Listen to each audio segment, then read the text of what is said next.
UK. 1 in 7 people are experiencing food poverty in the UK as they simply cannot afford to buy food. I assume that many of us in this room have experienced that painful, rumbling feeling in our stomach when we're hungry, the one that's almost like a thunderstorm. And I don't know about you, but personally, when I'm hungry, I get tired, lightheaded, and most of all, cranky. My parents can definitely attest to this.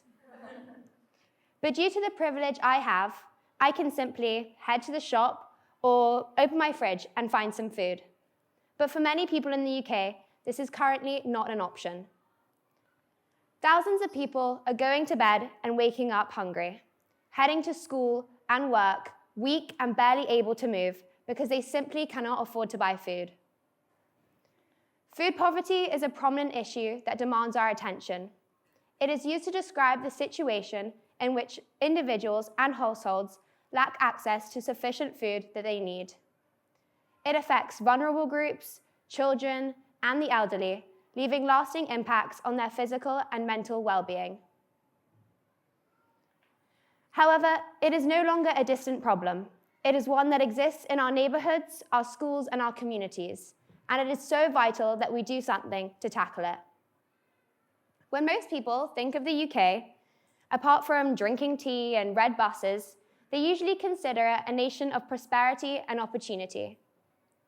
Despite being the 6th richest country in the world, millions are facing food poverty.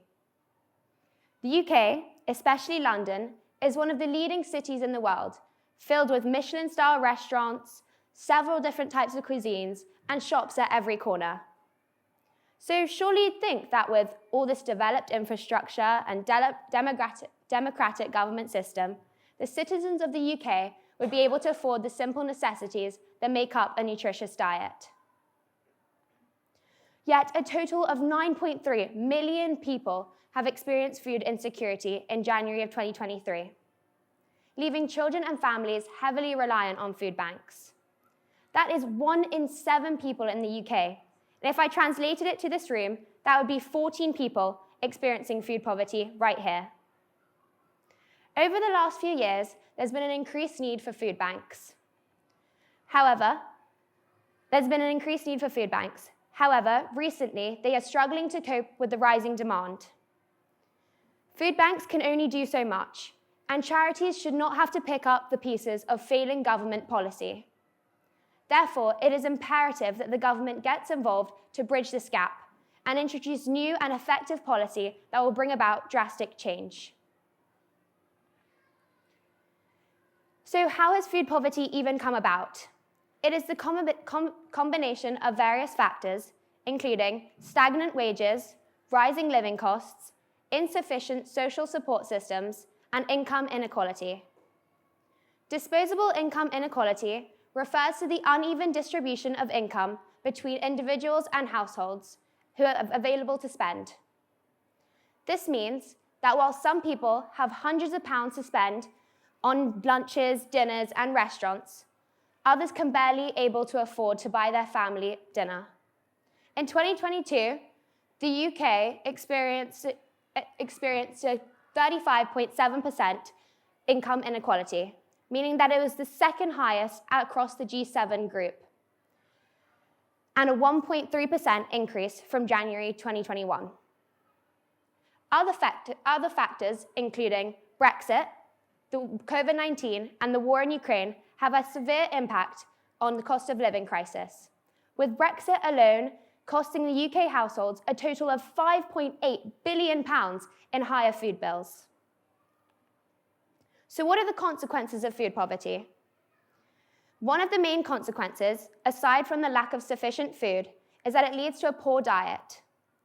Individuals and households are forced to buy cheap and processed foods that lack the vitamins and minerals needed to sustain a healthy diet. Inadequate nutrition leads to several diet-related issues, including obesity, diabetes, cardiovascular disease, and malnutrition. These health issues can have a severe impact on the healthcare system and subsequently increasing government healthcare costs.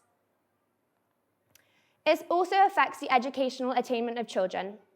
Personally, I don't know about you, but when I head to school and I haven't had enough time for breakfast, I find it extremely hard to concentrate and even feel slightly faint, meaning that I simply cannot engage in the lessons. So what do we do in the future to solve this crisis? Partnerships between government agencies, non-profit organizations, businesses, and individuals can play a significant impact in eradicating food poverty.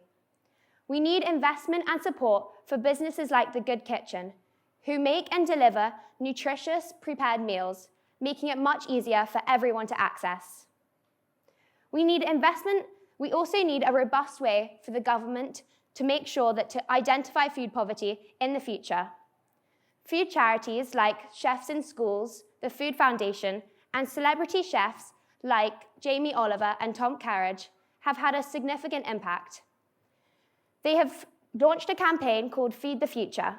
It has called on the government to urgently extend free school meals to children from families who need financial support.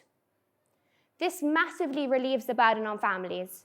If parents don't have to worry about producing one more meal and feel assured that their child is not going hungry, it can reduce a huge amount of stress and concern. Many of you may have heard of the famous footballer, Marcus Rashford. His efforts gained huge support and led to a series of very successful initiatives. He urged the government to reverse their decision to decide to end free school meals over the summer holidays. Due to his successful campaign, the government reversed their decision and ended up providing funding for those who needed it for the summer holidays. Rashford was able to successfully use his platform to raise awareness and engage people into this issue, therefore putting pressure on the government and making drastic change. Therefore, for us to progress in tackling this issue and help those suffering from food poverty, we need those with high public profiles to get involved, to raise awareness, and to help those who need it the most. So what is the government doing now? MPs are attempting to push through a food insecurity bill. This bill will measure food poverty in the UK. The government claims that by helping measure food poverty, they can tackle this issue better and have the opportunity to fight it.